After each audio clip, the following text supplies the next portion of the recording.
major stress point I see is when people unnecessarily compare themselves with somebody else, particularly in material things, about somebody's house, about somebody's car. I mean, whoever you are, there is going to be somebody smarter than you, somebody dumber than you, somebody richer than you, somebody poorer than you.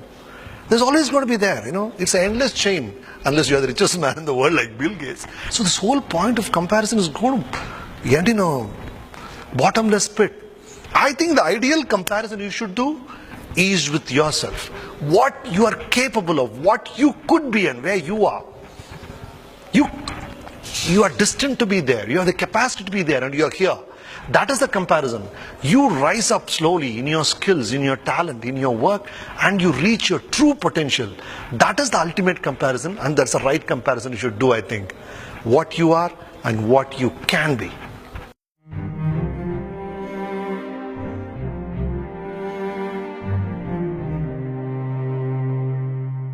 You're happily at home, waiting for your husband to come. You made a lovely meal, and you imagine that this guy is going to come, appreciate the meal and say, "Wow, darling, that was great." And then this guy walks in and says, "Hey, sorry, I just had dinner with my friends." And he goes and sleeps off. You go nuts, right? That stresses you so much because you had picturized something so beautiful in your mind, and reality is something else. That happens all the time. There is a mental picture of something in your mind. Perhaps it's about your work, about your relationship, about your income, whatever. But the reality is something else. You go from here to the airport, you're happily ready, and then you get into a traffic jam, and the security queues so much. Everything hassles you because you're expecting a very smooth ride. You didn't expect it.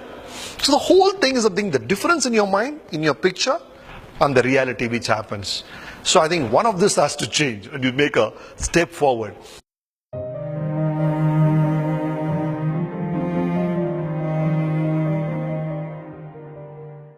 See, my mother used to tell me, don't waste money, it doesn't grow on trees. It's a very popular Indian concept. Money doesn't grow on trees, isn't it? So where does money come from? Where do I get money? Either he has to give me or she has to give me or you have to give me, isn't it? Money comes from other people. And when do they part with the money? I'm not going to part with my money, simply. When do they part with the money? When will they give you money? When you add value, some value to their life. I'll give $1,200 if to a stand-up comedian, if he makes me laugh, if he gives me a good experience. I'm willing to part with my money, right? Or I go to a cricket match, I spend money on the IPL. Why? It gives me so much of thrill. When somebody inspires me with his thought, his words, his action, I'll part with my money. So the only way you can make money is when you add some value to somebody's life. If you can reduce my working time, if you can delegate some work to you, I'm willing to part with my money to you. So you either make things easier for somebody, or you speed up somebody's work, or you're of some service to somebody. That is when money comes in your hands. And if you want to increase your income, the only way you can increase is add more and more value to others' lives. Make yourself so capable. Increase your skills so much that people are willing to pay for it. Or increase the number of people you add value to. You make a brilliant idea, You invent windows, the whole world is benefited, and you become the richest man in the world. That's how it works. Think of something which benefits a lot of people, and you make a lot of money.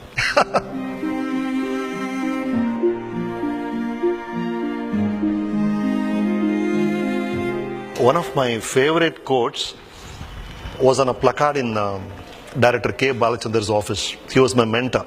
And he had a placard saying, "Today is the first day of the rest of your life." I think that's a fabulous thing. Whatever you decide today. Okay, till yesterday, okay man, I goofed up.